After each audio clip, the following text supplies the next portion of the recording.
I was born on March 20th, 1910. Throughout my boyhood and young manhood, I strove to be as much like Admiral Togo as possible, especially in physical accomplishment and stamina. So, I think, did every other Kagoshima boy. Togo's father was a samurai, who gave his son an extremely Spartan example to emulate. The younger samurai excelled not only in studies, but in fencing, swimming, sumo wrestling, hiking, and mountain climbing. When he was only 17, he helped fight off a British force that shelled Kagoshima in reprisal for the killing of 2 Englishmen near Yokohama. Togo enlisted in Shimazu's navy at 19 and fought in 2 naval battles not long afterward. When he was 26, the national government sent him to England, where he studied the ways of a modern fleet. His victory over the Russians on May 27, 1905, at Tsushima Strait, northwest of Kyushu, electrified the world, especially the Japanese people. Suddenly Japan, in less than 40 years, had leapt forward 400 years. In 1867, her warriors wore suits of armour and fought with swords. In 1905, they crouched over telescopic gun sights in steel turrets, mounted in ships so superior that British newspapers complained that British shipyards built better ships for foreigners than for the Royal Navy. The victory also affected other Asians deeply, for this was the first victory over white men in that part of the world. All this was a great source of pride to the stern, tough people of Togo's hometown. It affected every activity of my youth. Each day, after grammar school classes, I went with my schoolmates, all boys, to a club. There, in an effort to be like Admiral Togo, I studied, debated, and learned from older persons about our traditions, while competing with others in fencing, judo, and sumo. The samurai spirit was high in us as we voluntarily performed close order drill. We talked much about how a Japanese should be brave, be courteous, and be simple in his living habits. Once a year, the Imperial Combined Fleet would come to Kagoshima and anchor in the broad bay. Swarms of people would go out to visit it.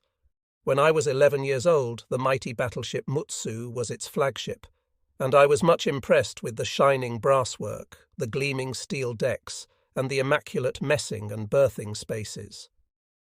It was a great thrill for a young boy to see those officers and sailors move briskly about their duties.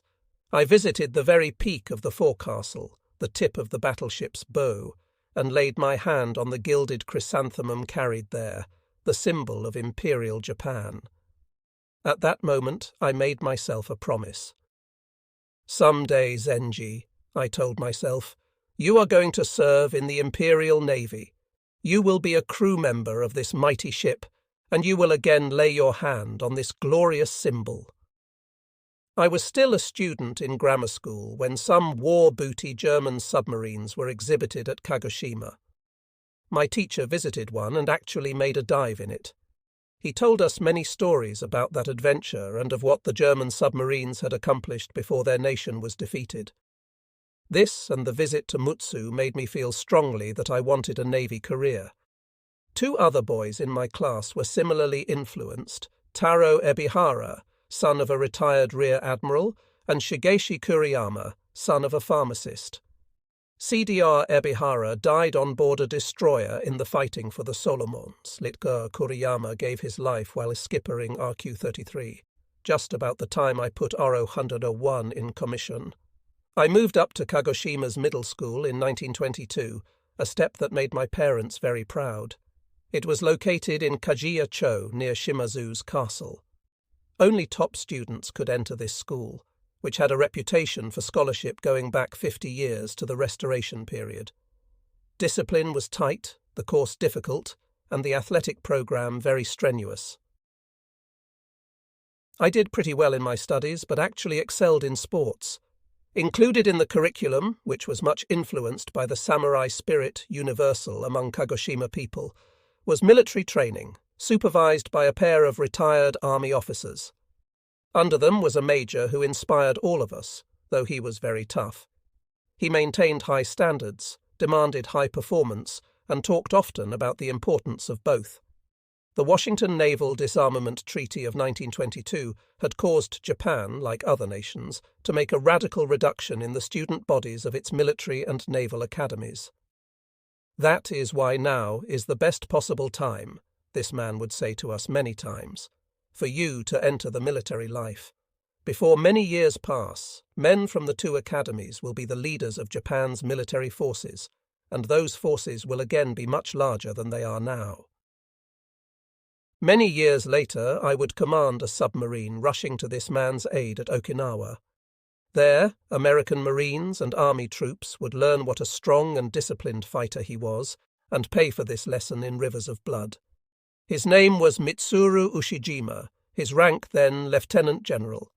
Because the Kagoshima district was so poor, few boys could get higher educations. So it was everyone's dream to win admission to the military or naval academy. Few from Kagoshima got into the military academy, which got the bulk of its cadets from Yamaguchi Prefecture, an area strongly inclined toward army life, but many were successful from near my home, an area with a long sea tradition, at getting into the Naval Academy. In January 1928, I took the entrance examination for Itajima, Japan's Annapolis. Over 4,000 boys throughout Japan, all holding high academic standing, competed for the 130 appointments. Unlike the US, where most appointments are obtained through political influence, our academy was open to every boy in the land. Requirements were a good character, attested to by several prominent citizens, a high level of physical fitness, and a high academic standing. No one who wore glasses was considered at all, nor were men who had more than a couple of teeth missing.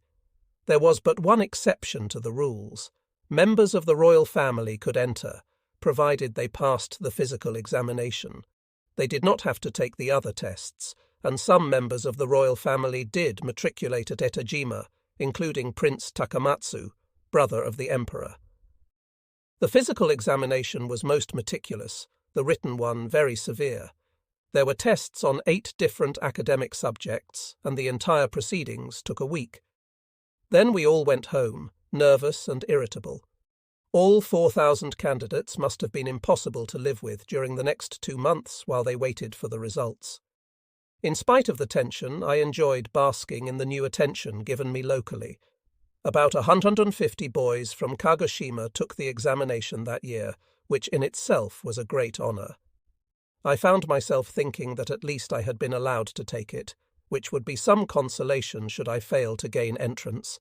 Then, in March of 1929, 17 other boys and myself received word that we had been selected. My back was very stiff with pride on April 4, 1929, as I entered Etajima, my new blue uniform as yet unwrinkled, a short sword at my side. I was in the 59th class. While Annapolis men are marked by the year in which they are graduated, Japanese men used the graduating class number. My class was to be the 59th to complete the course, and I would ever after be a 59th man. On my first Sunday at Etajima, an instructor marched all 130 of us to the top of Mount Furutaka, which rose 1,000 feet behind the academy. As we stood on its crest and looked north, we could see Hiroshima. To the east was the great naval arsenal at Kure, black plumes of smoke rising from its shops. Below us lay the academy compound, and on the water between our island school and the mainland lay countless moored ships. I can still recall my main thought on that day, how the scene before me seemed divided between the artificial and the natural, the man-made ships and the lovely pine trees, sea and grass. Then I buckled down to months of arduous schooling. Our day began at 5:30 a.m. and ended at 10 p.m., with little time spared for leisure. Our subjects included the Japanese language, mathematics, electronics, machinery engineering, astronomy, oceanology, and others.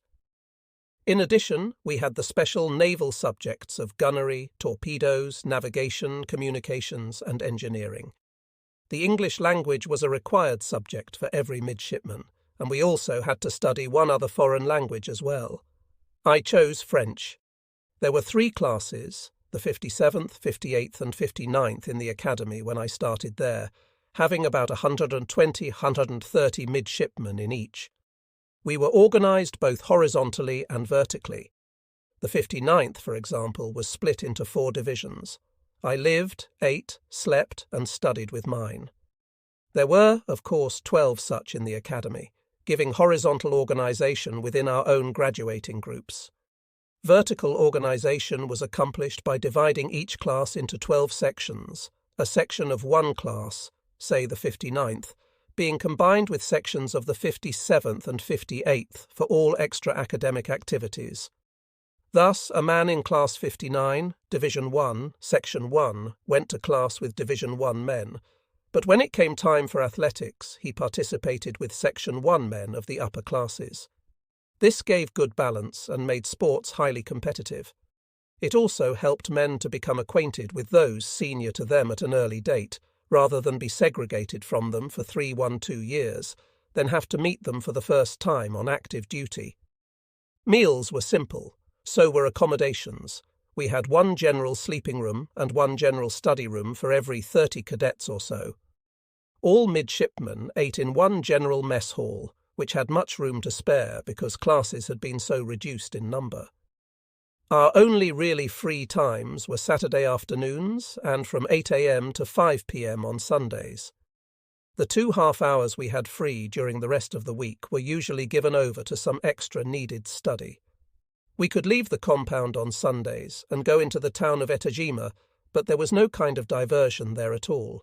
No stores, no tea-houses or restaurants where a midshipman might want to shop or relax. What we did have there were clubs. The Welfare and Morale Department of the Academy arranged that the use of one was obtained for 30 midshipmen. We could lie around on tatami mats, play records, take naps, or stuff ourselves with sukiyaki. It seems strange, looking back over the decades, that I ever could stand such a Spartan life.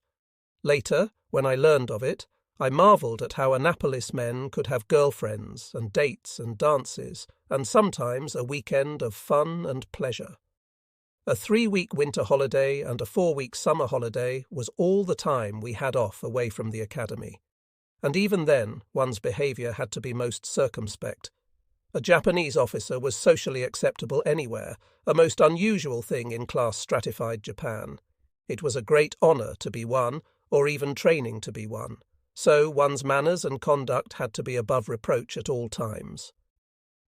Our family backgrounds, even before taking the competitive entrance examination, had been checked by the police. Becoming involved in some form of forbidden behaviour, even while on vacation, could mean immediate expulsion and disgrace. This was a very rare happening, however. Maintaining high standards of conduct was a challenge, as were other things at Ayajima, like the annual boat race and annual swimming race. It gave me pride to see 360 young bodies pulling at oars for all they were worth. And at Miyajima, where we had our annual 10-day camp-out just before summer vacation, the men who were not good swimmers would spend practically all of each day in the water so they could build enough stamina and skill to complete the 10,000-metre swimming race that ended the stay. Of the men who failed to graduate from Itajima, only a handful flunked scholastically. Most failures came from breakdowns in health because of our rigorous physical training. A great deal of our leisure discussion at Itajima, naturally, centred about sea life. At the start of my summer vacation in 1931, I decided to stop off at the Kure Naval Arsenal to see some of the real Navy. Midshipman Zenshin Toyama went along with me. We were welcomed gracefully and given a tour of the submarine school. In one corner of the grounds, Toyama and I saw an old-style submarine on rests. It was submarine number 6, recovered from Hiroshima Bay after sinking there on April 14, 1910. Beside it, encased in glass, was the final will of Lieutenant Tsutomi Sakuma, captain of the tiny submersible, written while he was waiting to die. For 20 years he had been the inspiration of Japan's small but growing submarine fleet. Japan first thought of getting submarines for its navy at the same time as America did. On March 14, 1900, when Mr. John Holland demonstrated his underseas boat for ADM, George Dewey, and other notables, a naval member of the Japanese embassy's staff was present. He was much impressed and at once recommended to Tokyo that Japan purchase some of these boats. On April 11, 1904, the US accepted USS Holland, SS-1, and 15 months later the first Japanese submarine performed excellently on its first sea trials, amazing the Americans who came along to provide technical assistance. They had not expected our men to master the submarine so quickly. Our government bought 5 of Mr. Holland's boats, plus the plans for 2 improved models. At that time, Japan had 7 fine foreign-built battleships and 15 fine foreign-built cruisers in its navy, plus 5 cruisers built at home. We were making our own armour plate at Kure by then, and moving rapidly ahead in sea power. Great Britain had already noticed this and seized the chance in 1902 to effect a treaty with Japan. This action, taken only 35 years after Japan's fighting men gave up wearing helmets and armour like the Knights of the Crusades, signified her formal entrance into the society of modern nations. Because of the alliance with Japan, Great Britain needed to keep only a small naval force in the Far East, and could concentrate her main naval strength in the Mediterranean, where Germany was threatening. How right Britain was in this move was shown on May 27, 1905, when Admiral Togo eliminated the only other naval power that threatened Britain's interests in Asia, Russia. Submarines seemed ideally suited for defence of our island kingdom. Between 1905 and 1914, Japan bought them from Great Britain, France, Italy and Germany, finally basing her home-built submarines on the last, which were then the world's best. During that period, and for years afterward, Japan was truly the only sea power in the Orient. True, President Theodore Roosevelt sent his Great White Fleet around the world in a show of strength in 1901-08, but this impressed no one but the American newspapers.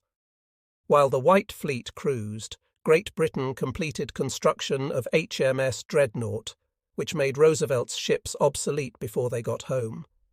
Also, Japan's naval strategists noted something important about Roosevelt's force. Every bit of support for its 16 battleships had to be supplied by foreign ports and foreign ships.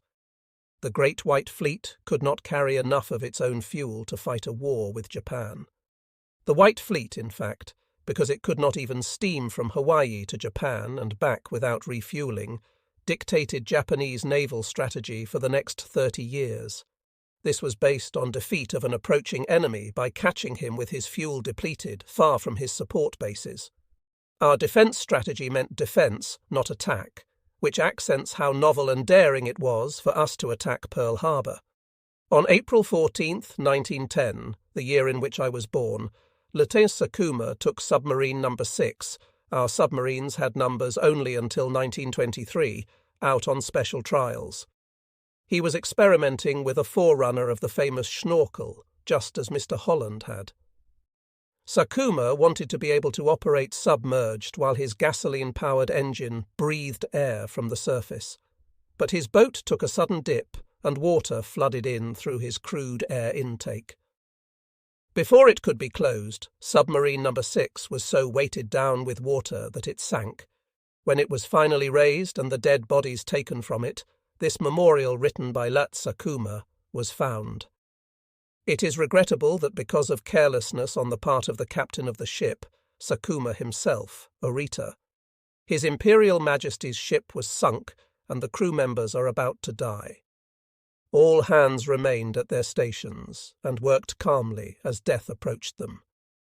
We are not afraid to die doing our duty, but we do fear that this accident may make Japan hesitate to continue further efforts to advance the development of submarines. Do not misunderstand. We beg you. Please continue the effort. The cause of sinking was that, while navigating submerged and using the intake pipe, we went too deep, and water came in through the pipe. We tried to close the valve in a hurry, but it jammed. Water filled the after compartments, and we began sinking with the stern down at an angle of 25 degrees. Time, 10:40 a.m. After sinking, the boat came to rest with the bow up at an angle of about 13 degrees. Batteries were covered with water and all lights went out. We began blowing the main ballast tank as soon as the submarine started down, but have been using the hand pump since the electricity failed. Not much result. The time is now 11:45, and I am writing this in the conning tower. As submariners, we must be very careful, but at the same time we must be bold if the submarine is to make progress. I have always reminded my men not to be overcautious. Some may laugh at today's failure, but I still think my warnings were correct. Submarines must have the best possible crews. I am satisfied with the crew I had. All worked well and stood to their stations. And now I make my public will. I humbly address myself to His Majesty. Please take good care of the families my crew members leave behind. That is the only thought that concerns me at this moment. Time is 12:30. It is now very difficult to breathe. I am affected by gasoline fumes. Time is 12:40. Signed, Tsutomu Sakuma.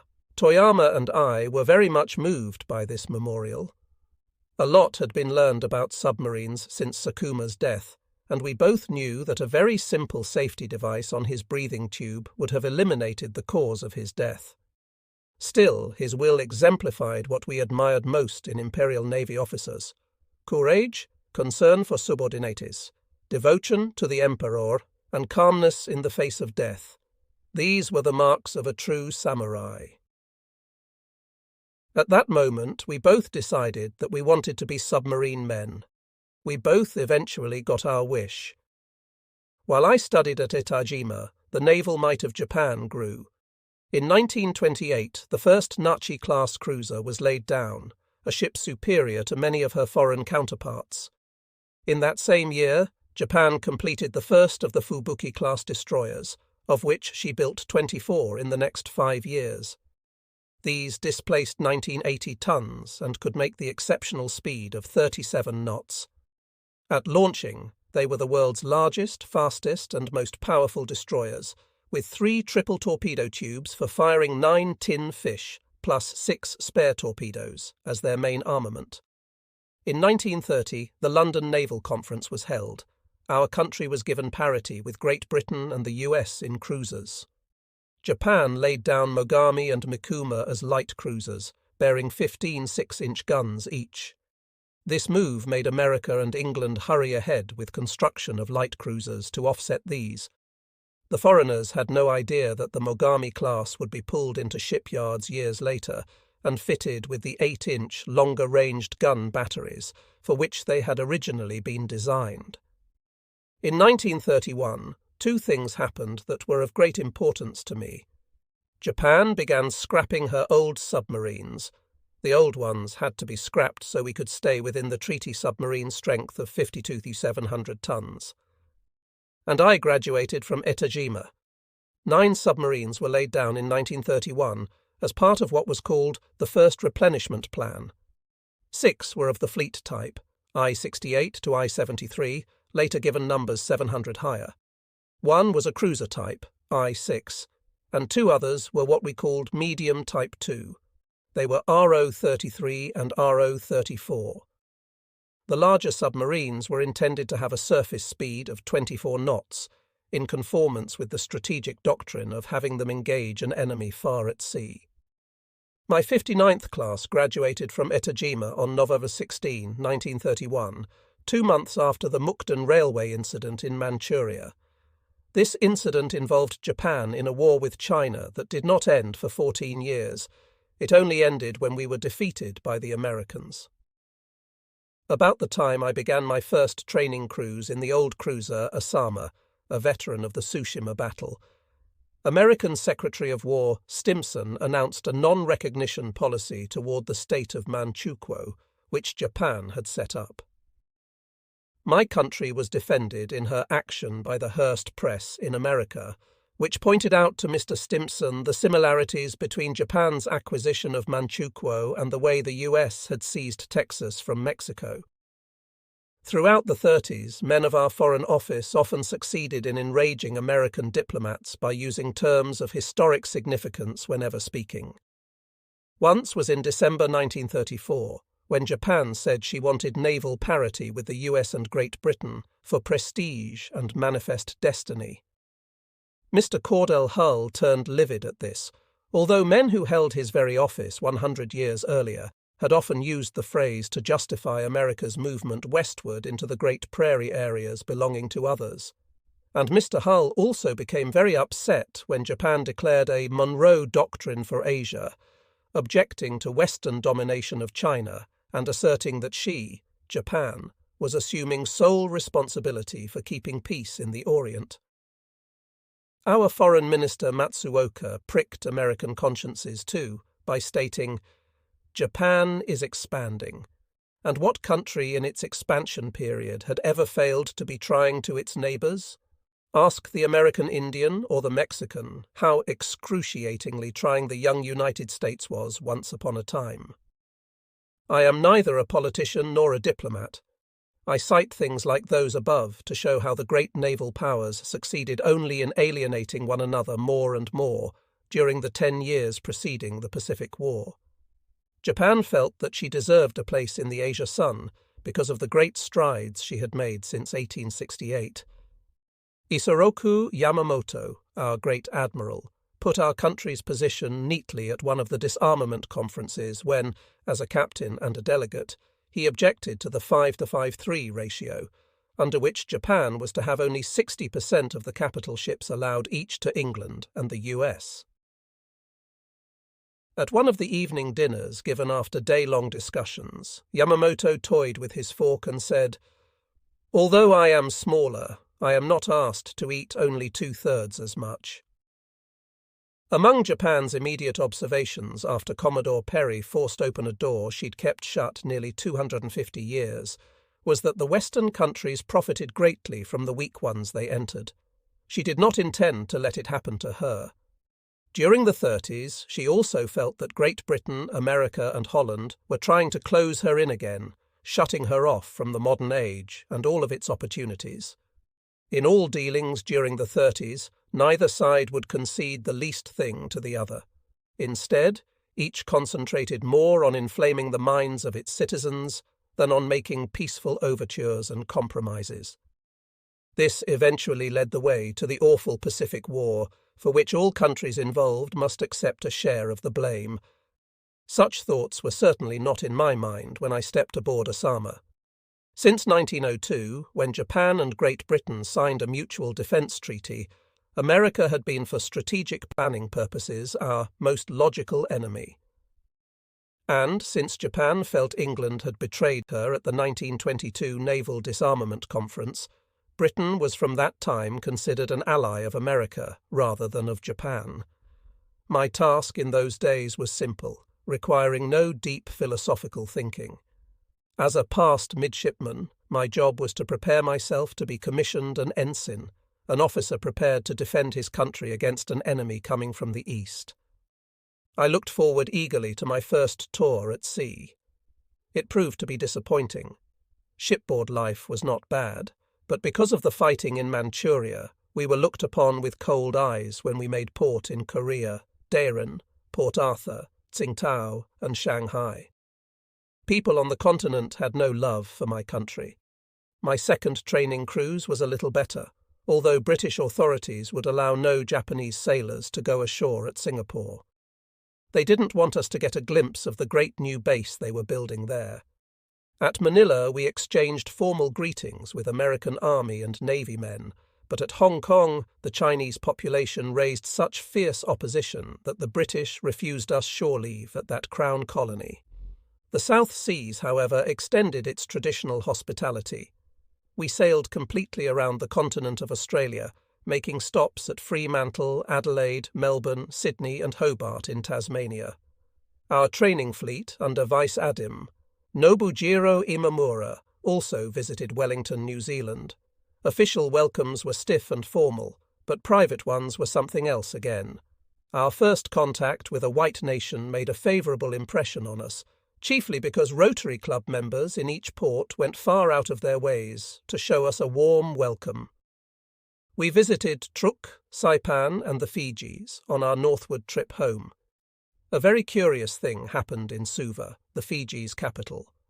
Besides the British Governor-General and the Mayor, who declared a holiday in honour of our visit, the native Papuan chief visited our flagship.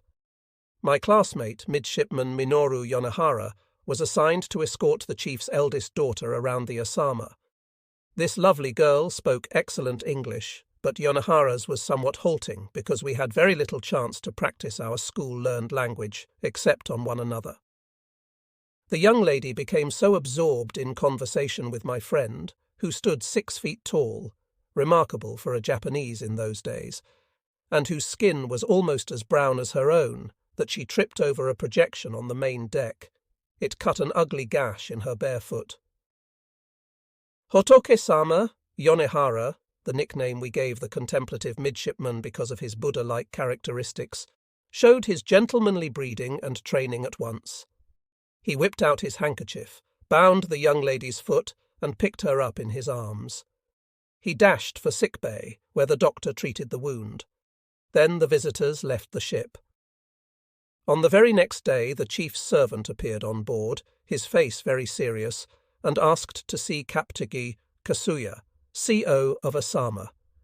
He told our commanding officer that his master had been very impressed with the gallant and knightly conduct of Yonehara.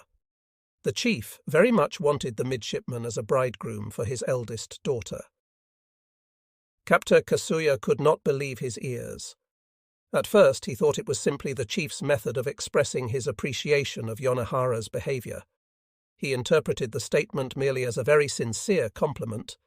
As the conversation continued, though, he realized the messenger was fully serious. What to do? Captain Kasuya at once consulted with Vice-Admits, Imamura, and with Imamura's staff. All agreed that this was indeed an unprecedented happening in the Imperial Navy. For one thing, Japanese naval officers were not allowed to marry foreigners. They weren't even allowed to marry Japanese without the permission of the Navy Minister. But the naval officers surely could not offend their host by telling them that. All they could do was keep talking graciously, hoping some way out could be found. The servant went on to say that his master desired Midshipman Yonehara to leave the ship, marry his daughter, and succeed to the rule of the Fijians. Aha, Yonehara was called, and answered this for himself. He extended his regrets, but stated he could not leave his ship and the navy because he had given his solemn oath to defend his native land by service at sea. He could not break his oath to his homeland, could he? The chief understood this kind of talk. He appreciated Yonehara's love of country. On our sailing day, the same servant reappeared.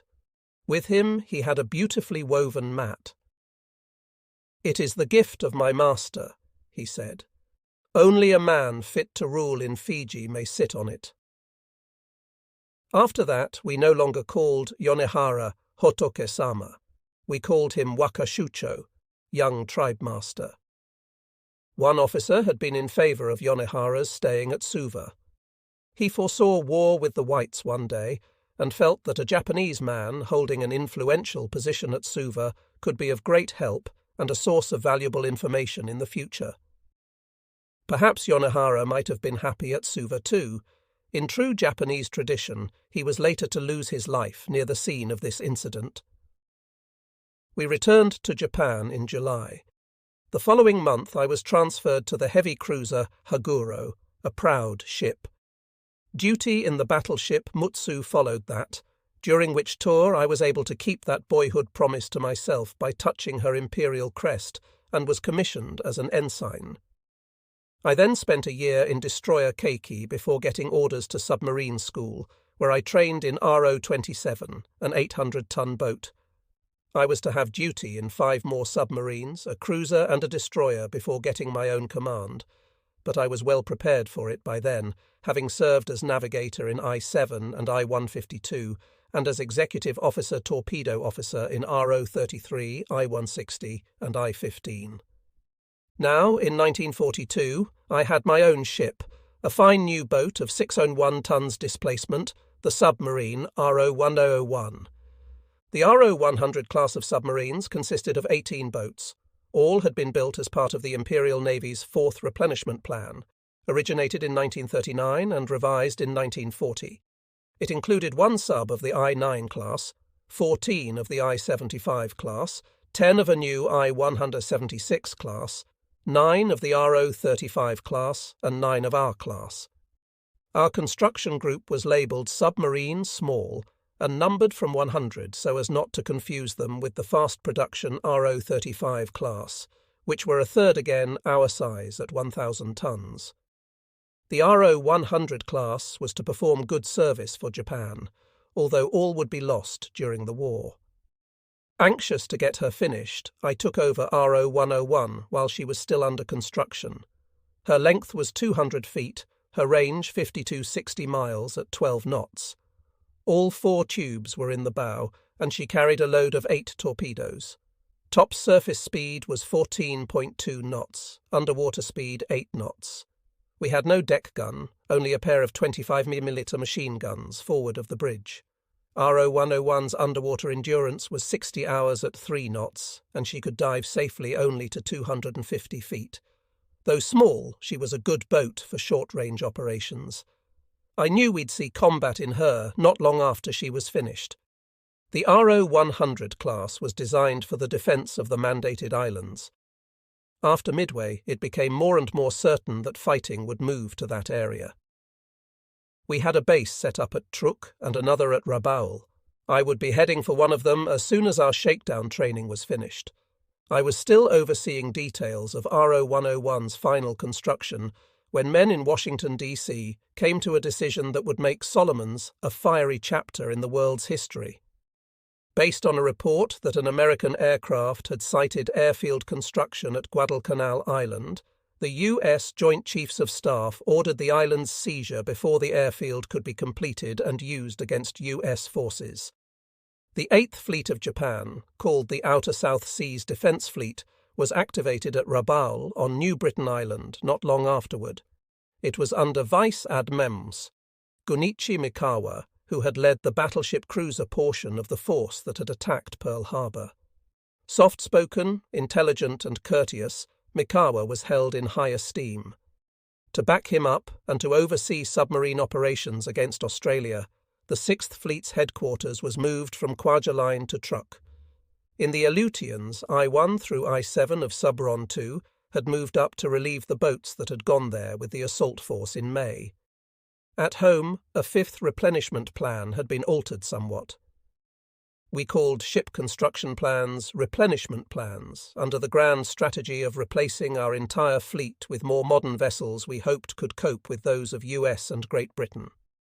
A new plan had been put forward to construct mammoth plane-carrying submarines with the ability to cruise completely around the world. Each of these would be able to cruise from Japan down around the Cape of Good Hope and into the Atlantic with ease. They could then take stations off places like New York and Washington, D.C., and launch airstrikes at the enemy's chief city and his capital. A total of 18 such submarines, largest ever built until America in 1958 launched the large nuclear submarine Triton, were authorized. They were the I-400 class, again numbered so as not to be confused with any others. Besides this long-range plan, submarines had to be built for it first. A similar mission to bomb the US, but much sooner, was approved. In the first week of August, the American Marines landed on Guadalcanal. In its third week, Dr. Meiji Tagami left Yokosuka with I-25. On board was Warrant Flying Officer Nobuo Fujita, the only man ever to bomb the United States. Chapter 8. America in the Solomons. Fujita over Oregon. After the Midway operation, Japanese submarines were recalled and deployed to other areas than the Eastern Pacific. Subron II, as I said, went to the Aleutians. Most of the submarines not in home waters were operating off Australia, in the Bay of Bengal, off Suez, and in the Indian Ocean. We had nothing near the Solomons Bismarck's area except RO-33 and RO-34. On Guadalcanal, work was moving ahead rapidly with the airstrip. Nearly 2,600 men were labouring there, with 400 riflemen forming the garrison to protect them against sudden raids. The airfield, which could accommodate 60 aircraft, was to be ready by the end of August. At that time, the 26th Air Flotilla was to move in and begin operating from the field. But plans went awry. Early in the morning of August 7, 1942, an American amphibious force crept around the western end of Guadalcanal under cover of poor weather and awakened our troops there and at Tulagi, an island to the north, with a salvo of gunfire. Vastly outnumbered, our men retreated into the jungle. The Americans put 10,000 Marines ashore before nightfall, 25 times the number of fighting men we had on that doomed island. Our 25th Air Flotilla, then based at Rabaul and awaiting relief, flew a strike down the 650-mile-long slot, the route between New Britain and Guadalcanal. Wanted by Australian coast watchers, American carrier planes were waiting for them. Our fighter planes gave good account of themselves, but our ambushed bombers suffered severe losses while doing little damage to the enemy's ships. Admiral Mikawa, who had the 8th Fleet, was at this time in Rabaul, with some of his cruisers away at Cavien, New Ireland. So little indication did we have of a possible enemy attack on the Solomons, that these cruisers, the bulwark of any defence against such a move, were refuelling at Cavien for a trip westward to Manus in the Admiralty Islands. Mikawa hastily summoned the cruisers to join him, sent messages to all available submarines to move into stations around Guadalcanal, and set out to do what damage he could do to the enemy fleet. He left St. George's Channel in the afternoon of August 7th, with cruisers Kako, Furutaka, Kinugasa, Aoba, Chokai, Yubari, and Tenryu, plus the destroyer Unagi. In spite of being spotted almost at once, and at least twice en route, he bored into Sea Lark Channel in the early hours of Ogham 9 and began shooting. Mikawa's sailors sank 3 American cruisers, USS Quincy, USS Vincennes, USS Astoria, and the Australian cruiser Canberra. They also damaged a 5th cruiser. He intended to race on past these guardians and demolish the transports moored off the Guadalcanal and Tulagi beaches after that, but in the melee his ships became scattered. Fearing that reassembling them, attacking the enemy's amphibious force, then retreating past Savo Island would take too long, Mikawa then broke off his attack. He headed back for Rabaul, trying to get out of carrier aircraft range before dawn. He couldn't know, of course, that the American carrier admiral had pulled his flat tops out of the area so hurriedly that he would later suffer censure, undeserved, for it. So, due to a combination of poor performance, poor communications, poor deployment, and poor preparations by the enemy, coupled with the excellent marksmanship and high state of training of the 8th Fleet, we inflicted on a superior U.S. force the worst defeat the American Navy had suffered in 125 years. Japan's name for this victorious engagement was the First Battle of the Eastern Solomons. Americans called it Savo Island. On August 17, the Americans put 2 of their mine-laying submarines to unusual use. A force of 222 Marines under Lieutenant Colonel Carlson went ashore from the USS Nautilus and USS Argonaut at Makin Island in the Gilberts. This raid was intended to divert our attention from the Allied operations in the Solomons, but of course it did not. Anyone who owned a chart of the Pacific Ocean could tell what the Americans intended to do: island hop up the Solomons and Bismarck's island chains toward Japan. In fact, General Howland M. Smith, USMC, called the Makin Island raid a blunder in a book he later wrote. All it accomplished, he said, was to make Japan worried about her island holdings in the Gilberts, with the result that she fortified them heavily, which cost the lives of many Marines in November of 1943. Our submarines began moving into the Solomons area to help with its defence. RO-33 and RO-34 took stations, as did I-121, I-122 and I-123. These were buttressed by I-9, I-15, I-17, I-19 and I-26. The new submarines I-31 and I-33 also went into the Solomons, and I-11, I-174 and I-175 moved up from the east coast of Australia. The majority of these boats concentrated southeast of Guadalcanal, where they could report and intercept any Allied ships bringing reinforcements to the island. I-9 tried to attack USS Enterprise, but was sighted by 3 destroyers and was herself attacked. She got away. I-17 was also attacked and suffered some damage, but she also escaped destruction. By mid-August, the Americans had their situation well defined. They had to stay on Guadalcanal Island, keep and complete the airfield that was 90% finished when they landed, then use it to provide air support when they later moved further up the chain. It had a second value too, so long as they kept it. We could not use it for harassing their South Seas shipping from the air. The problem of the Japanese Army and Navy, of course, was to dislodge these Marines and take back the island. About 1,000 Japanese troops were quickly put ashore, the High Command thinking that this number, together with the troops already there, were sufficient to do the job of driving the Marines into the sea. They were wrong.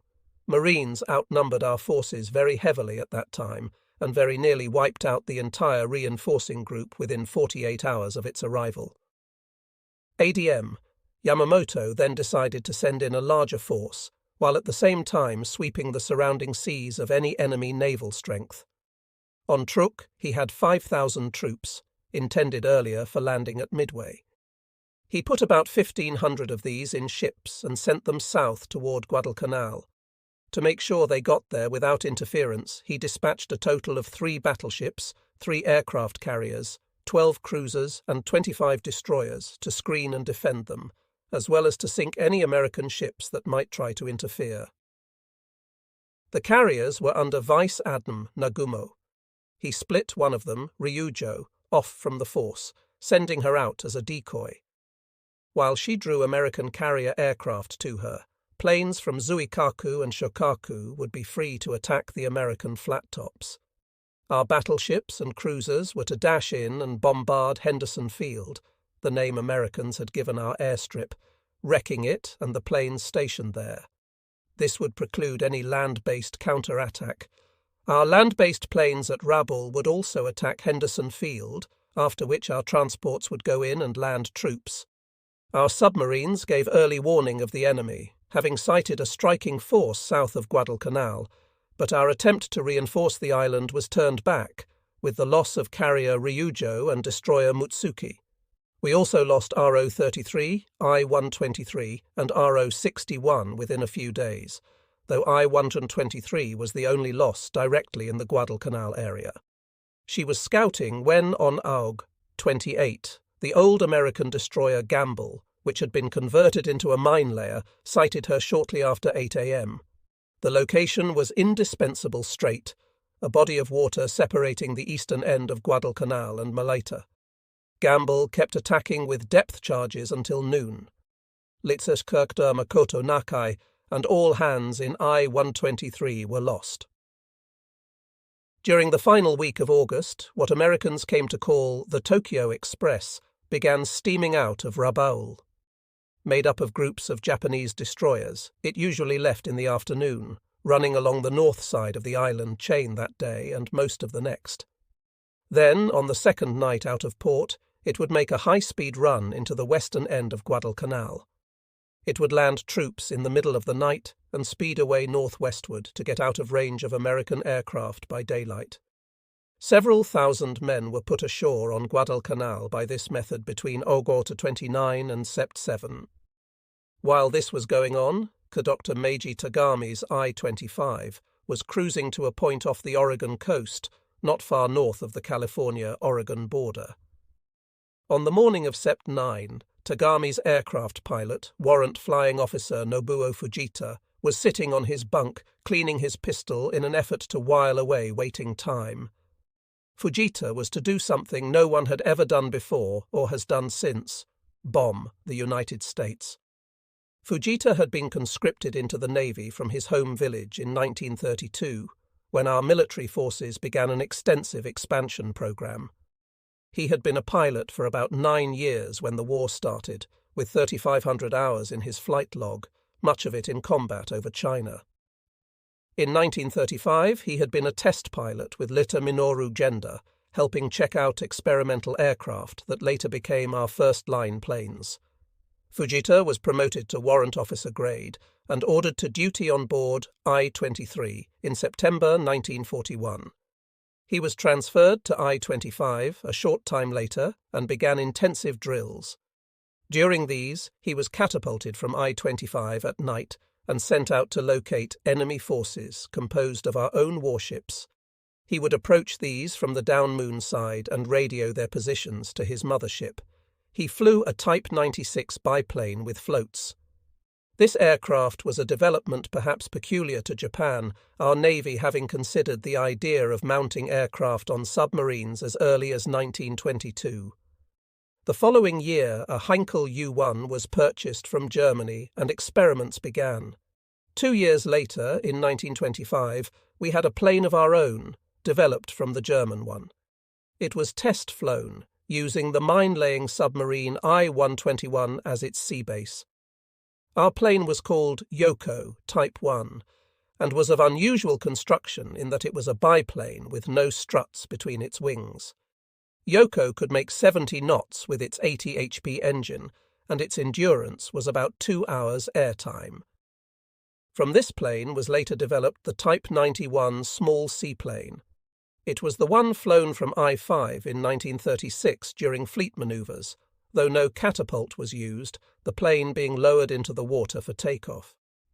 In that same year, the Type 96 floatplane was accepted by the Navy Ministry after testing by Lotte Kunihiro, who later became a general officer in Japan's Air Self-Defense Force. From that year on, it was the only type aircraft flown from our submarines. It was called Geta because its floats so resembled Japanese footwear. For storage purposes, the Type 96 submarine scout plane could be disassembled into 12 separate parts: wings, fuselage, tail, floats, etc., and quickly assembled again. It was stored in 2 hangars in I-7 class boats, or in a single hangar on I-9 and I-15 classes. I was attached to I-7 as communications officer during her construction and witnessed many takeoffs and recoveries of this type plane. Fujita's crewman was Petty Officer Shoji Okuda. Together they made a number of daring flights in the first 9 months of the war, although they were cheated of a chance to fly over Pearl Harbor. I-25 station on Deck 7, 1941, was about 100 miles north by east of Pearl Harbor, and both men had hoped to be launched. But, while en route to their assigned station, the men of I-25 heard a thumping noise from the deck hangar as the boat ploughed through rough seas. Fujita cursed when the noise was investigated that night, when I-25 surfaced to charge batteries. The plane had not been properly secured in the hangar and was damaged beyond possible use. After successfully dodging 4 bombs dropped by planes of the USS Enterprise after the Pearl Harbor attack, I-25 went on to the US West Coast. Once, just after surfacing, she received a wireless report concerning some American transports, but these were too far away to pursue, whereupon Fujita got an idea.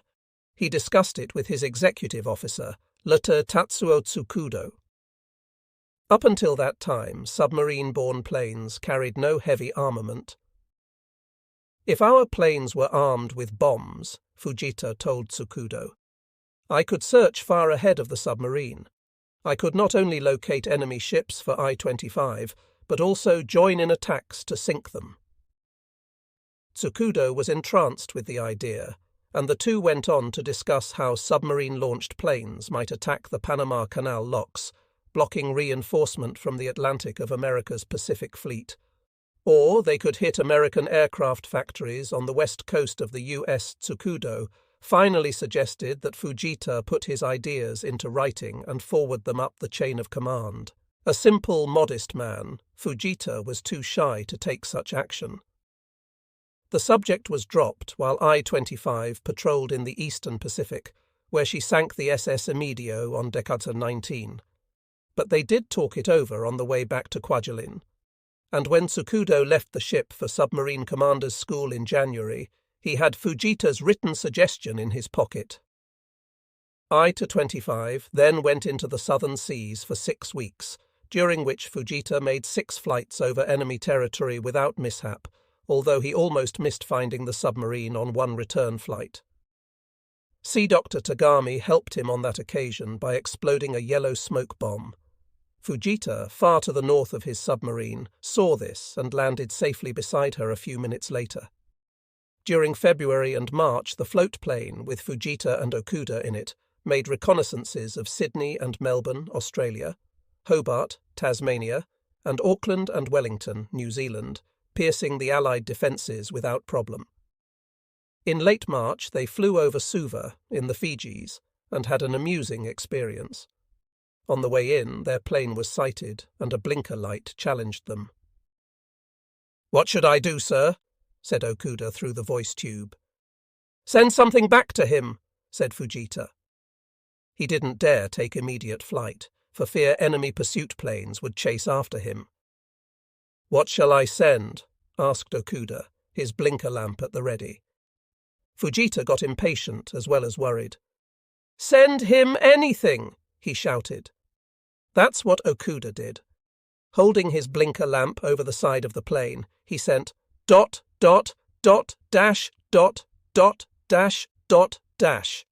the Japanese code signal for anything.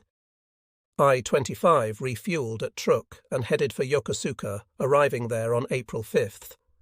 On May 11th, it put to sea again, heading for the Aleutians, where Fujita made a reconnaissance flight over Kodiak Harbour on May 27th, coming back with a report of 4 submarines, 3 destroyers and some fishing boats moored there. Sea Dr. Tagami's boat was back at Yokosuka again on July 10th. On July 27th, Fujita was mystified by a special wireless signal shown him by his commanding officer. "Warrant Officer Fujita is ordered to report to Imperial Naval Headquarters at once," it read. The puzzled flyer got into his best clean set of whites and caught a train to Tokyo, 1 hour's ride away, with instructions to report to Sea Dr. Shojiro Yura. He entered the old red brick building, found Yura's office, walked in and came to attention. "I am Warrant Flying Officer Fujita, sir," he said, "Chief Flying Officer of I-25. At that moment another door opened and a man walked in, wearing the uniform and insignia of a commander. Fujita recognized him at once as Prince Takamatsu, younger brother of the Emperor and an Etajima graduate. This so flustered the ex-farm boy that all he could think of to do was to sound off with his name and rank again. Prince Takamatsu quickly put him at ease, and the 3 men joined another at a table where some American charts were spread out. They had been captured at Wake Island and were of the U.S. West Coast. One of the officers ran his finger north along the coast of California and into Oregon. "We plan for you to bomb forest areas for us, Fujita," he said, "right about here." Fujita was stunned until things were explained to him. A member of Japan's diplomatic corps who had served in Seattle had written Captain Sadatoshi Tomioka in the operations section. He suggested that the American mainland might be bombed. Somewhere that letter had crossed paths with Fujita's letter, because Fujita, I-25 and Sea Dr. Tagami were mentioned by name in the final operational plan. On August 15, the same day I-26 left Yokosuka for the Solomons and Fame, Sea Dr. Tagami again took I-25 out of that port also. He headed east, Fujita's plane on board, newly fitted with bomb racks. On Sept 9, 1942, I-25 was in sight of Cape Blanco Lighthouse on the coast of Oregon and could see its beam. This surprised I-25's crew, because the war had been on for more than 9 months. They could not understand why the American High Command allowed such beacons to be lighted, serving as guides for an enemy. Fujita was summoned to the conning tower, and Sitta Tagami asked him to look through the periscope. Straight ahead lay the Oregon coastline, its inland mountains wreathed in haze and the white face of Cape Blanco just discernible through the early morning darkness. Fujita agreed that the seas had flattened enough to make launching operations feasible and went below to make final preparations. He put on his flight suit and went through a ceremony peculiar to the Japanese Navy. The Imperial Army, when possible, cremated its dead and sent their ashes to the homeland for delivery to relatives. But Navy men usually died in such ways that their bodies could not be recovered for cremation, so we followed a special custom. Fujita packed all of his belongings into one large box. In a smaller one he placed his will, a few strands of his hair, and some fingernail cuttings. If he died on his air mission, and I-25 returned safely to Japan, these remains would be placed in a special box of Polonia wood and presented to his family. That lightweight box would be honored in a small household niche, or botsudon, at his home for a long time, though the remains would be removed to the Fujita family grave after a while. These things done, Fujita went on deck and watched 7 special technicians get his plane ready. First, the hangar deck doors were swung open. Then men hauled on a line attached to the plane's fuselage. They tugged it forward until it rested on a small dolly that ran along rails to I-25's catapult. This was a swift, silent operation, with no one speaking while wings, stabilizers, rudder and pontoons were undamped from the hangar's inside walls and put in place. Men had to be both careful and speedy. No time could be wasted, because I-25 was most helpless at launching time. An enemy plane could destroy her easily. Once his plane was ready, Fujita got in, started his engine, checked meters and gauges, then got out and reported to the captain. "All is ready, sir," he told Tagami. The captain answered with, "Very well. Good luck, Fujita." A few minutes later, I-25's executive officer waved a flashlight in a circle, and the catapult was fired. Fujita and Okuda were away, en route to accomplish what no foreigner had done in America since 1814, when the British burned its capital. They would invade, attack, and escape. The sun, which had begun climbing as Fujita's plane did, filled the eastern sky with a red-gold brightness as he increased his altitude by 350 feet per minute. The Geta's 300 Hawaii P engine could only pull him along at 90 knots, and Fujita feared detection because it meant almost certain death. He flew about 50 miles inland and ordered Okuda to release the first bomb. "Okuda freed the one under my left wing," Fujita said when interviewed by Mr. Harrington, "and the remaining bomb's weight almost pulled us into a right-hand diving turn. I corrected this at once and looked below. Our bomb hit and burst, splashing a brilliant white light over the earthscape. Good, I thought. I had been moored near Shitose at Yokosuka on April 18th when one of Doolittle's bombers hit her, killing some men. Now I was returning the enemy's attack." Fujita had been worried about the bombs. Each weighed 154 pounds and was armed by a wind-spun propeller as it fell, and each carried 512 tiny firebombs in its thin casing. I-25 had taken 6 such bombs aboard at Yokosuka so that 3 missions could be flown. The bombs were designed to scatter the incendiary capsules upon impact, making a circle of fire 200 yards in diameter, with each tiny bomb burning at 2,000 degrees.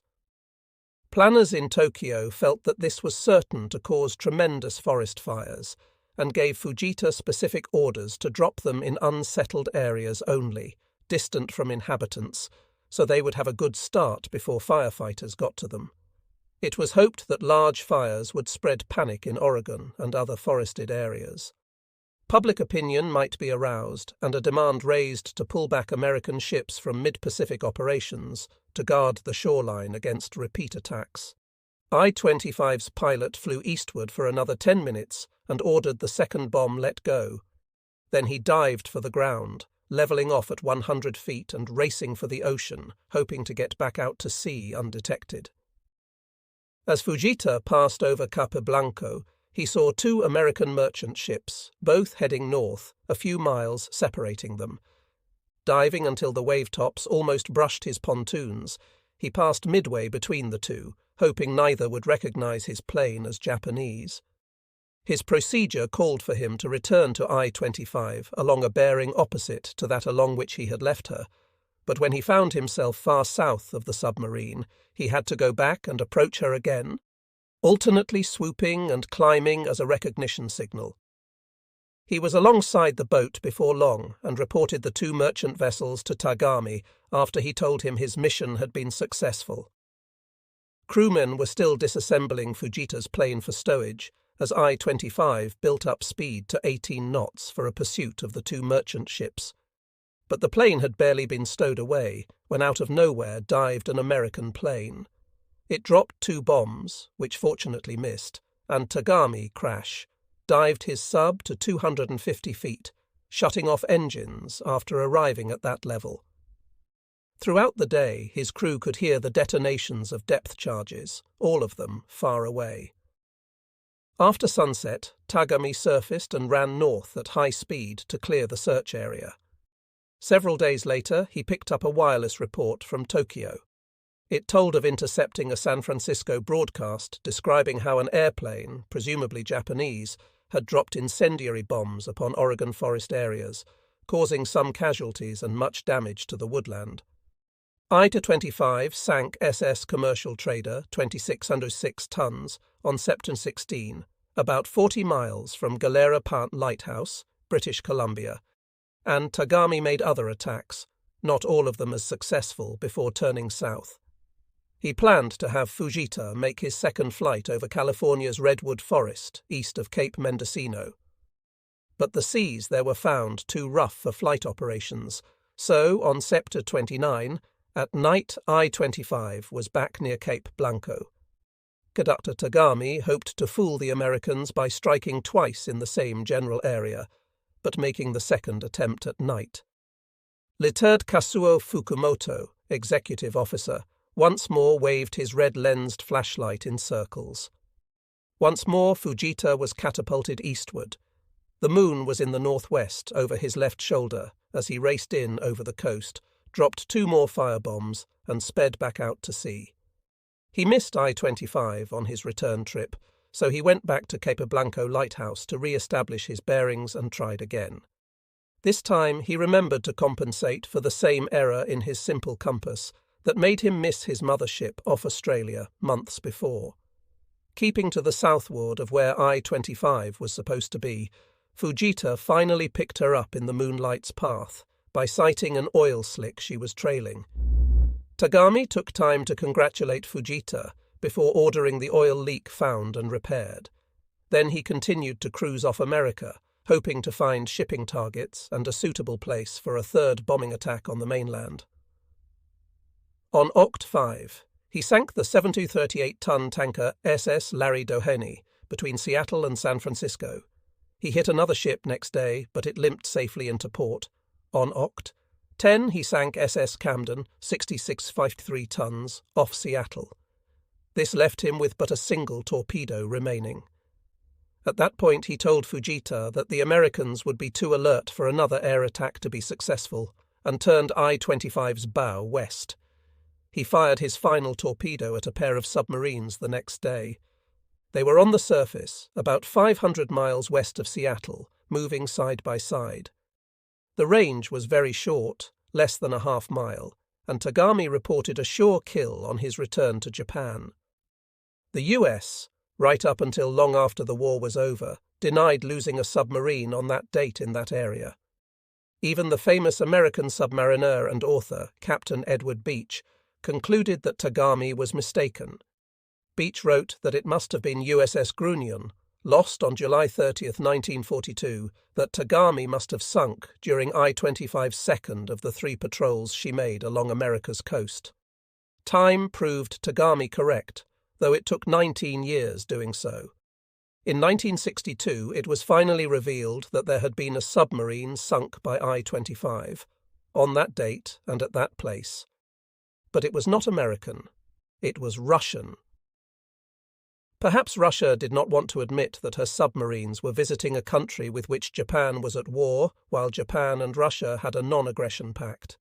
The submarines L-15 and L-16, nonetheless, were en route from Vladivostok to San Francisco, according to the final account, when there was a monstrous explosion and L-16 disappeared. That was the submarine sunk by Tagami's I-25. 3 weeks that could have meant victory. We had 13 submarines deployed in the Solomons by August 24, 1942, when what the Americans call the Battle of the Eastern Solomons began. It marked the first of our major attempts to get the enemy off Guadalcanal. Before we gave up, we would lose 25,000 good men and 24 ships. In the early days, we gained an important tactical victory, and in the weeks that followed, we could have had a vital strategic one. On August 9th at Savo Island, Admiral Mikawa bloodied the enemy's nose.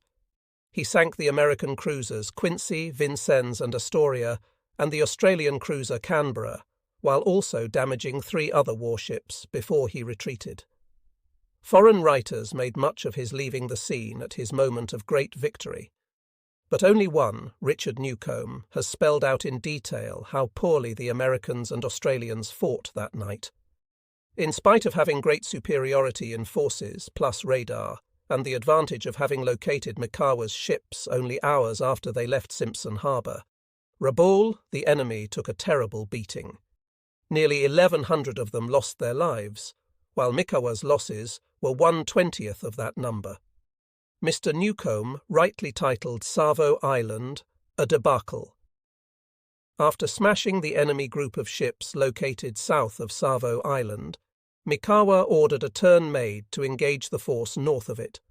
While executing this turn, his ships became divided into 2 columns.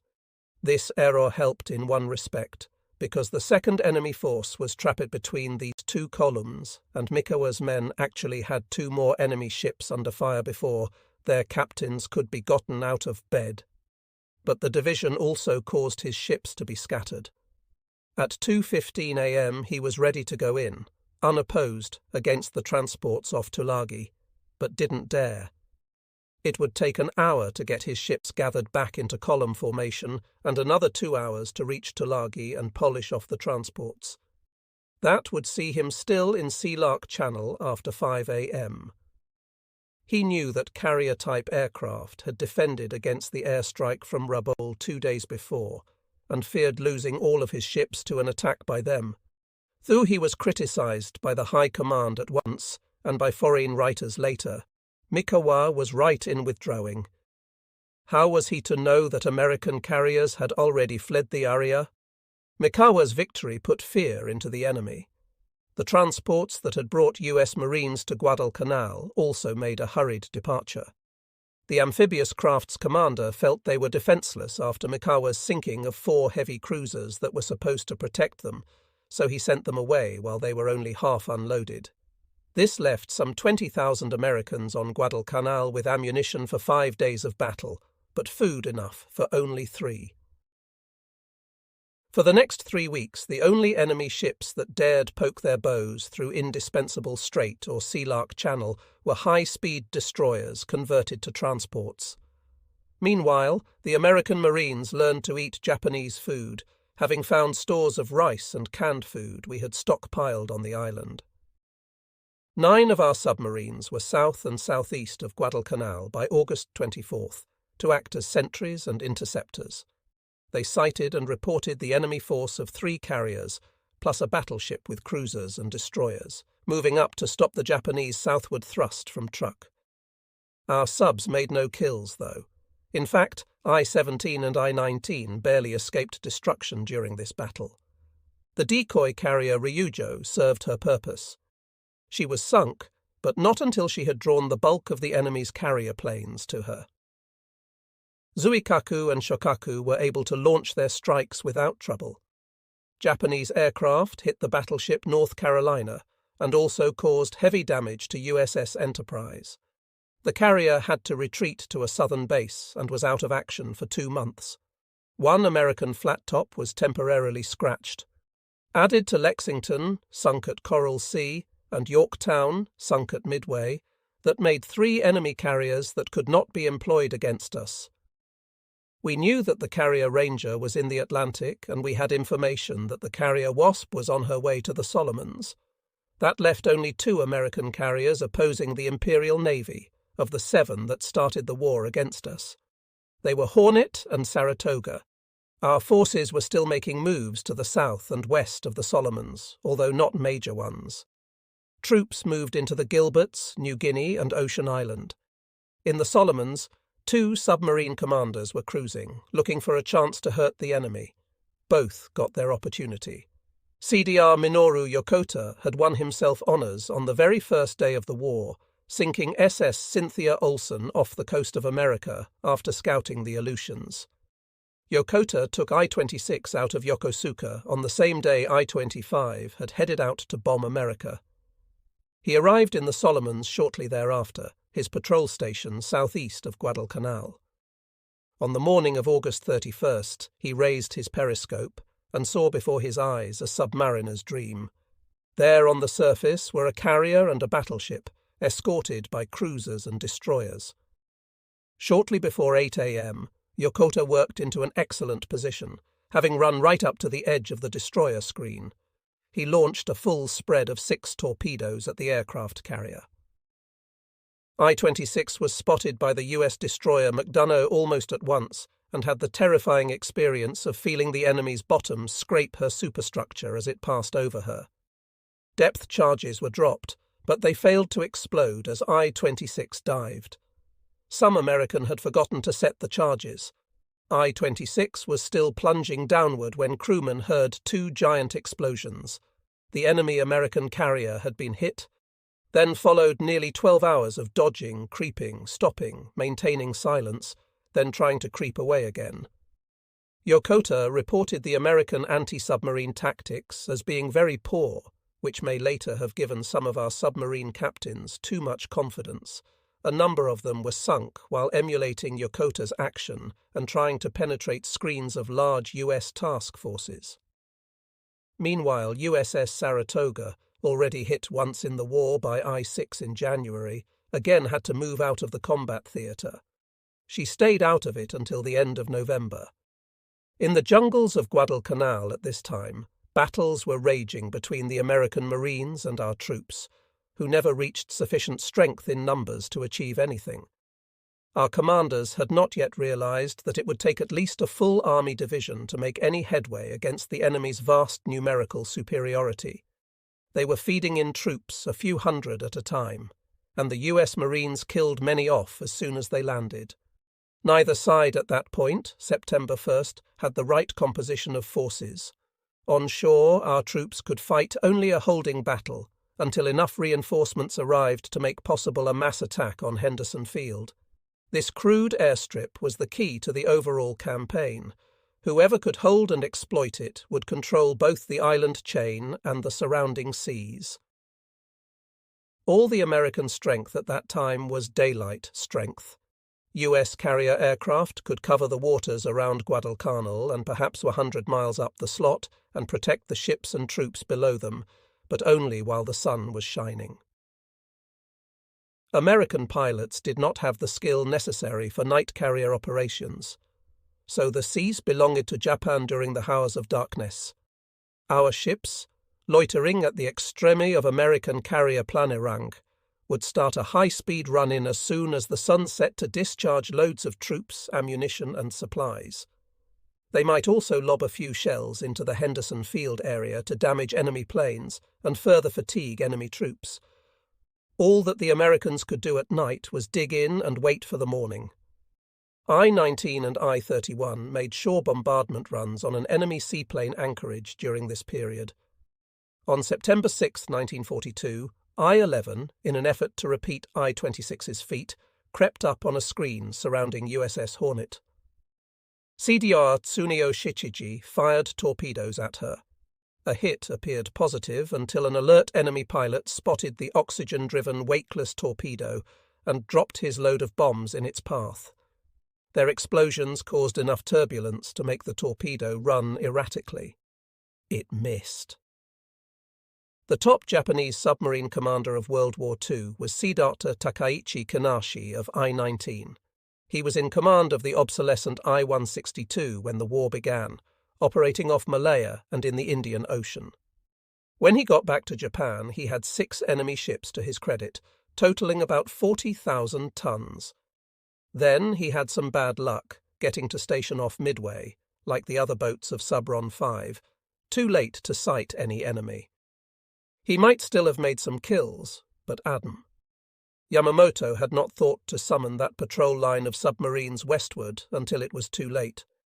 By then, Spruance and his ships were hauling out at high speed, and Subron 5 entered waters empty of possible targets. In July 1942, Kinashi took command of I-19. In August, he was ordered to help stem the enemy's offensive in the Solomons. On September 15th, single-handedly, he almost sank the enemy's best hopes. On that afternoon, Kinashi swung his periscope around for a quick look and beheld a vision even more pleasing than that seen by Yokota in I-26 2 weeks earlier. Although he could not see all of them at once, a total of 23 enemy warships were within range of his Model 95 torpedoes. Nearest to him was the carrier Wasp, escorted by cruisers and destroyers. Beyond her was the carrier Hornet, with a similar screen that also included the battleship North Carolina. CDR Kinashi took his submarine in to close range and fired a full spread of 6 torpedoes. Nearly 3 tons of high explosive raced toward the enemy at more than 30 knots. 3 of them crashed into the Wasp's starboard side. So great was their striking force that the explosions flung aircraft upward from Wasp's flight deck. She was mortally wounded. In 5 hours, despite the best efforts of brave men who tried to save her, Wasp was at the bottom of the Pacific. 3 torpedoes hit, and 3 missed. This trio raced on past the carrier to wreak still more havoc. They cleared the Wasp group, headed for the Hornet group, to score the war's biggest bag for 1 torpedo salvo. They missed 2 destroyers, then one of them roared into the side of battleship North Carolina. Another smashed into destroyer O'Brien. 5 out of 6 torpedoes had scored and 3 warships had gaping wounds. North Carolina was a new ship. Unlike the ancient battleships moored at Pearl Harbor on the war's first day, she could not be greatly damaged by 1 torpedo because of her up-to-date design and compartmentation. Still, she had to fall back to the rear out of action for 2 months. As for O'Brien, the torpedo from I-19 did not spell her end for 60 more days. Retiring from the Solomons at the same time the North Carolina did, O'Brien was given temporary repairs and sent home to America for permanent ones. She never made it. Kinashi's Model 95 had fractured and twisted her back. The rolling Pacific eventually snapped it. O'Brien sank between New Caledonia and California. 1 airstrike and 2 submarine attacks had very nearly wrecked what part of the American fleet could be used against us. Now they had only 1 left in the Pacific that could fight, USS Hornet. And only 1 battleship, USS Washington. This sister ship to North Carolina was rushed around from the Atlantic, where she had been patrolling in defense against the German battleship Tirpitz. Against this single carrier in mid-September, our Navy could range 8. While Hornet could put about 75 planes into the air against us, Zuikaku, Shokaku, Zuiho, Taiyo, Junyo, Hiyo, Unyo, and Shoho could launch more than 360, all told. Against Washington we could pit Musashi and Yamato, mightiest battleships ever built, plus 8 other battleships far superior to the obsolescent ones America was keeping well to the rear. Mid-September of 1942 was the period of golden opportunity for the combined fleet. Yamamoto and his staff failed to capitalize on it. The fabled tiger that had gone out more than 1,000 rai to hunt, confident that he could return safely, had had his claws broken at Midway. He was more cautious now. We still had such superiority in forces that it seems almost unbelievable now that the chance to race down on Guadalcanal with overpowering strength was not seized. A swift and overwhelming blow could have been struck at Guadalcanal at any time between September 15th and October 1st. There would have been absolutely no way for the Americans to counter it. The much-publicized B-17 Flying Fortress couldn't help. It had proved completely ineffective against our Navy, in spite of the fact that Army pilots flew back to Honolulu and took credit for the victory at Midway while the battle was still going on. As of September 1942, B-17s had yet to make their first hit on one of our warships. American surface ships had been defeated by ours wherever met, and the U.S. carrier striking force, the weapon we feared most, had been whittled down to one ship. I attribute Japan's failure to capitalize on the August-September events and the favorable situation they created to a number of things. For one, the defeat at Midway had made members of the Naval General Staff cautious. 2, they were less vulnerable to being stampeded by Adam. Yamamoto's staff members, who had lost some of their earlier arrogance and daring. It might have been very difficult for anyone to get a massive strike on Guadalcanal moving quickly. Also, our army commanders were slow to take the landing on Guadalcanal seriously. They were concentrating on capturing all of New Guinea in order to secure the Empire's southwest flank. In other theatres of war, hundreds of thousands of victorious Japanese troops sat idle, opposition to them having been eliminated, while the reinforcement of Guadalcanal by Americans increased slowly from a trickle to a slow flow. The Solomons campaign would remind admirals and generals of ancient principles of war they were ignoring: mass and movement. From August through the end of 1942, Japan sent 36,000 men to Guadalcanal. Nearly 15,000 died in ships en route while unloading from ships or in battle. Another 9,000 perished from wounds, starvation, sickness or disease, and about 1,000 were captured. In February 1943, ships took off about 13,000 ragged, exhausted, starving skeletons, most shivering with malaria. We did not learn the full details until long after the war was over, but in September 1942 we had America nearly beaten in the Pacific. President Franklin Roosevelt at that time was actually considering whether or not to move his Marines off Guadalcanal before they were slaughtered. He actually held a secret conference of his closest advisers to get their sentiments on how the American public would receive news of such a defeatist evacuation. Mr. Roosevelt was lucky. He put off making an immediate decision, and in the end did not have to make a decision at all. Our high command solved his problem by not doing what Mr. Roosevelt feared most we would do, bringing down upon Guadalcanal all the force Japan could exert. Instead, it committed forces piecemeal to the American Marines' meat-grinding attacks, and made a major movement only when it was too late. Only one Japanese flag officer, the long-faced, lean Rear Admiral Reizo Tanaka, put his finger on things as they really were.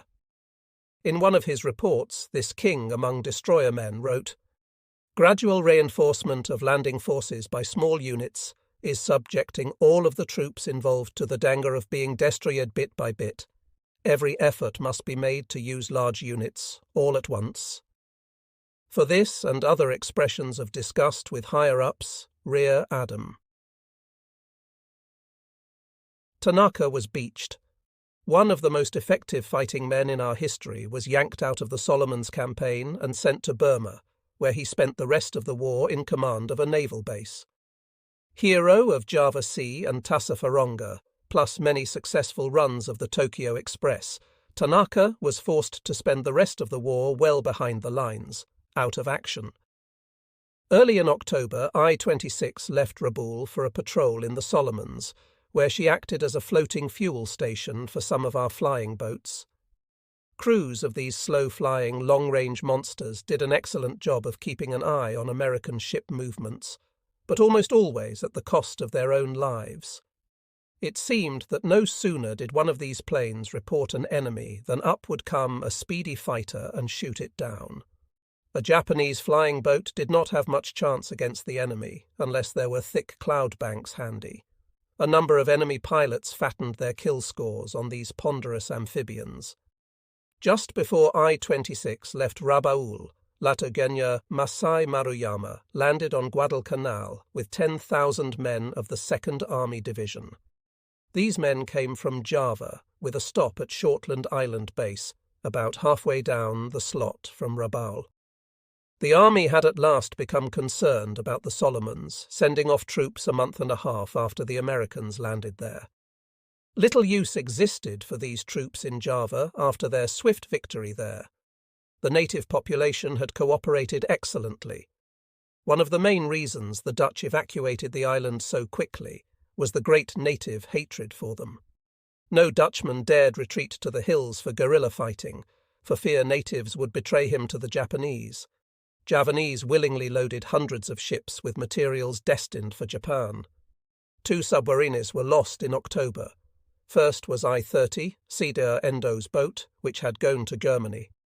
She made it back safely as far as Singapore, but hit a mine when leaving there for Japan on October 13th. Cedar Endo and 86 members of his crew were saved, plus a considerable amount of secret devices, machine tools, and other cargo.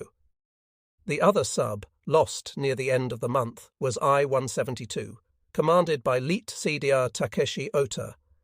American sources list this, the 14th submarine we lost, as having gone down both on November 10th and December 16th. Both dates are wrong.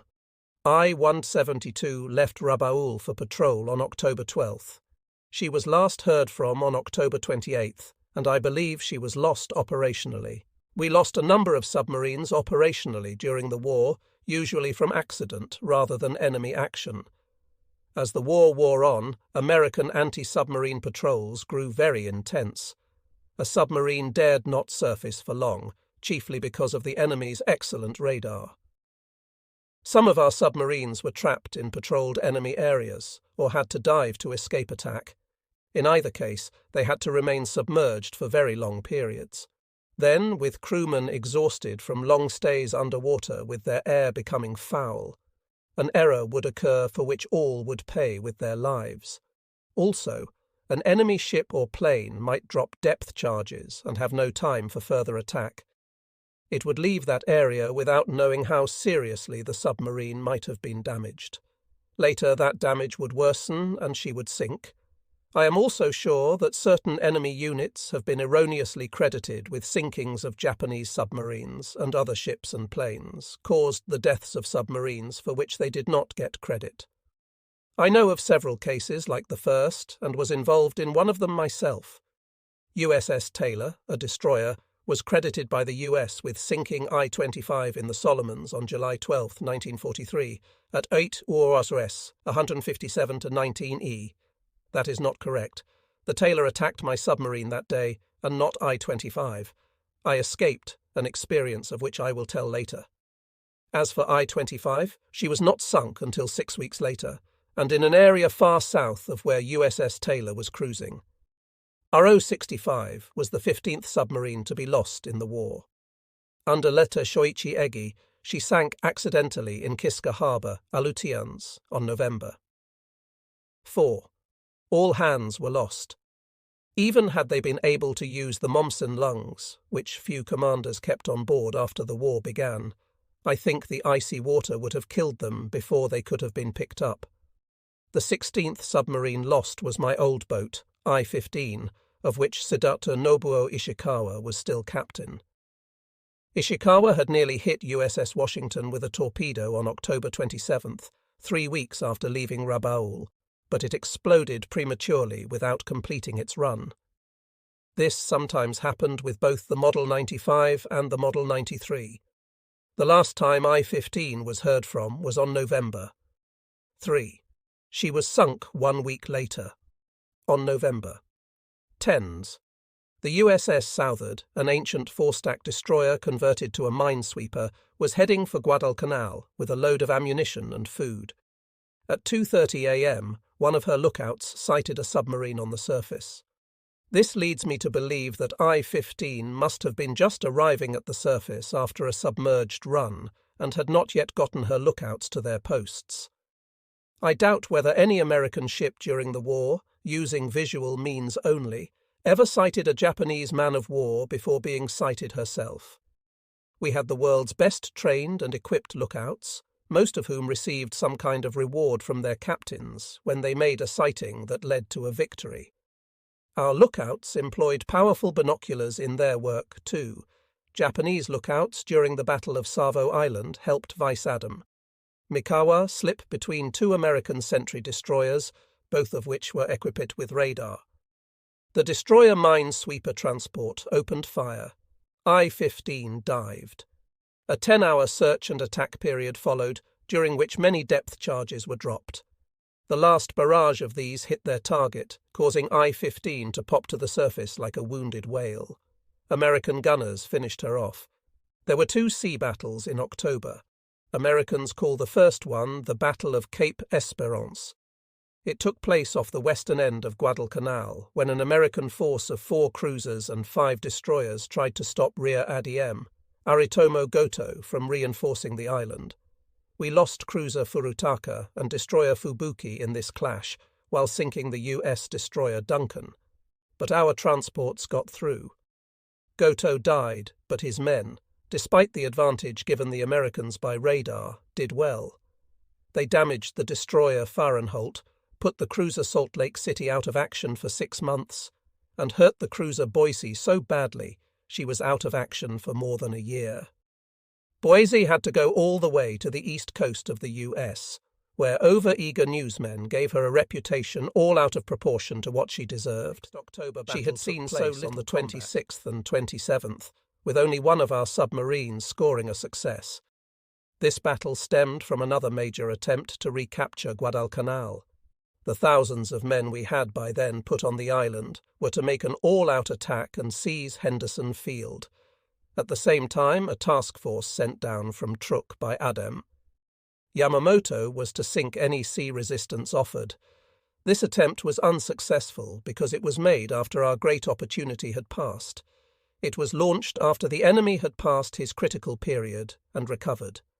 Our warships outnumbered his almost 2-1, but he had restored an aircraft carrier to duty.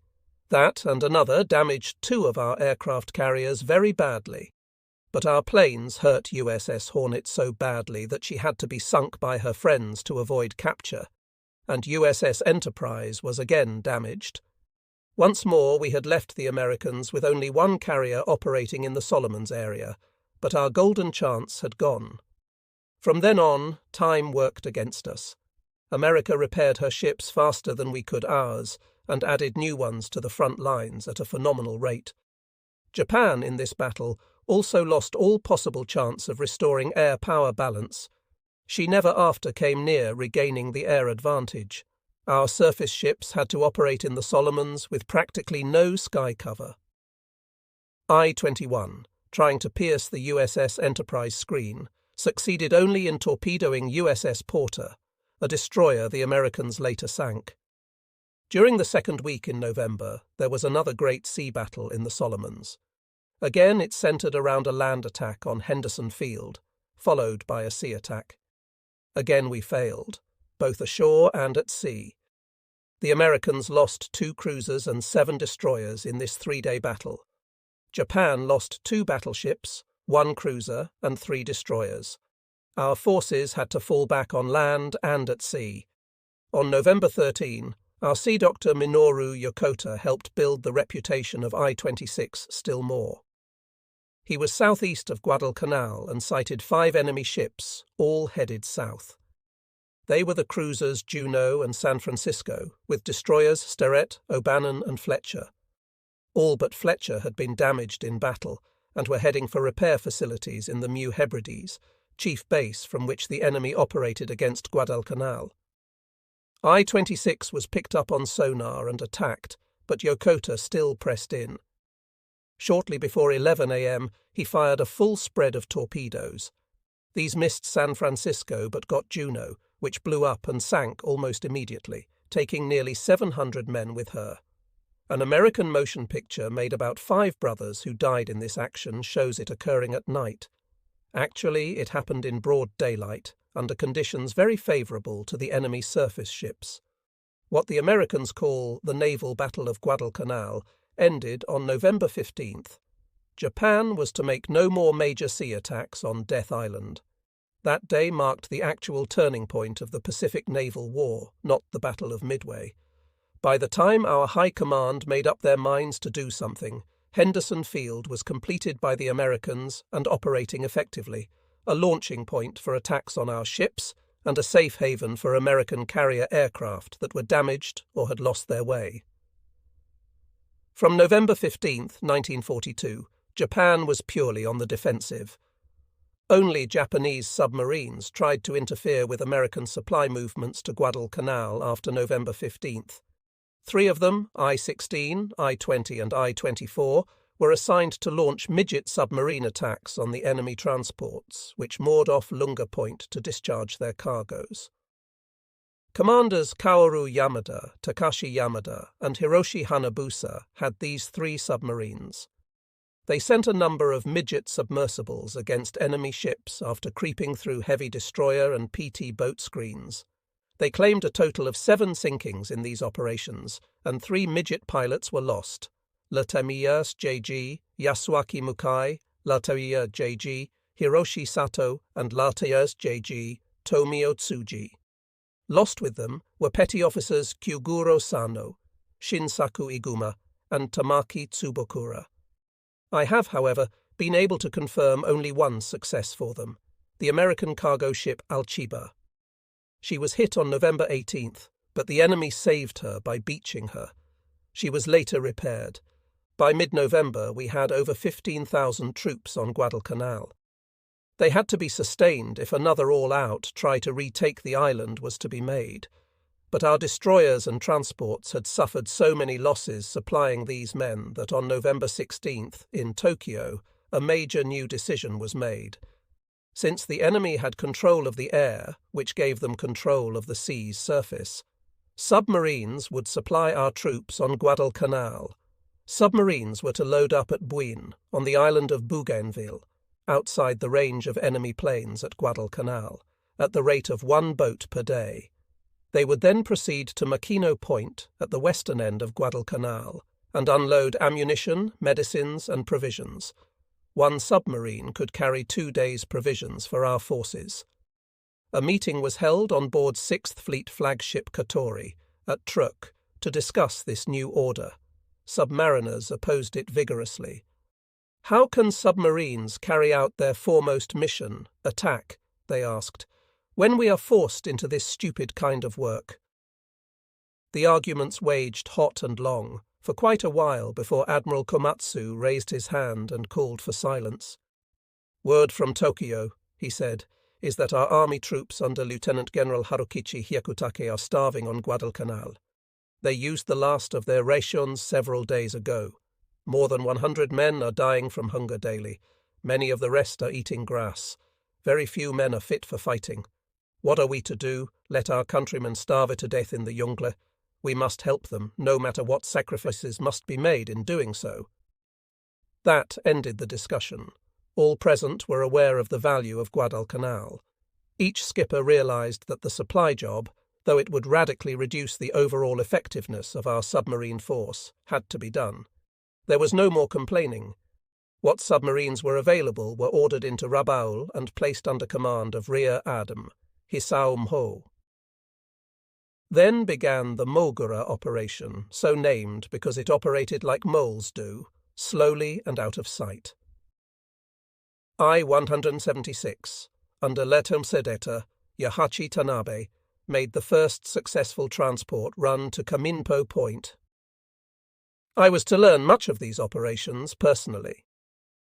My RO-101 completed shakedown training in December, and I received orders to proceed to Rabaul. Chapter 10.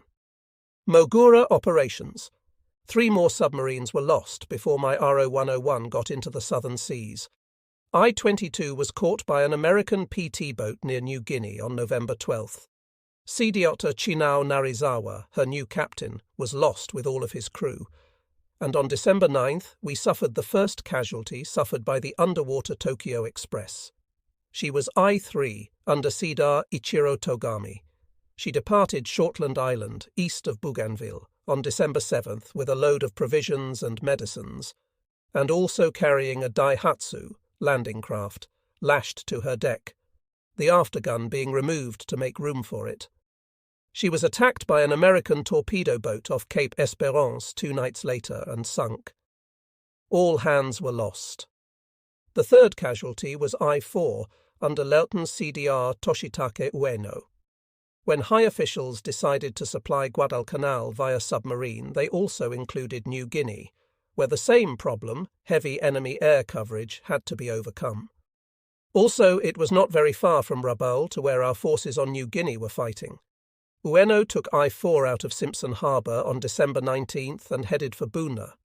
He was supposed to make contact and delivery on December 21st, but could not because enemy troops landed the previous month had driven ours away from Buna. Ueno decided to head back for his base and was very nearly home when he was sighted by the American submarine Sea Dragon on December 24th.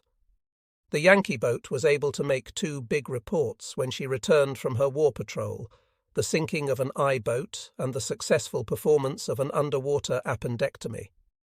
The latter took place in Sea Dragon's wardroom 1 week before she fired 4 torpedoes at Ueno's boat, sinking it. I later read that the patient was already back at his regular battle station when this happened, which shows what caliber of men serve in submarines.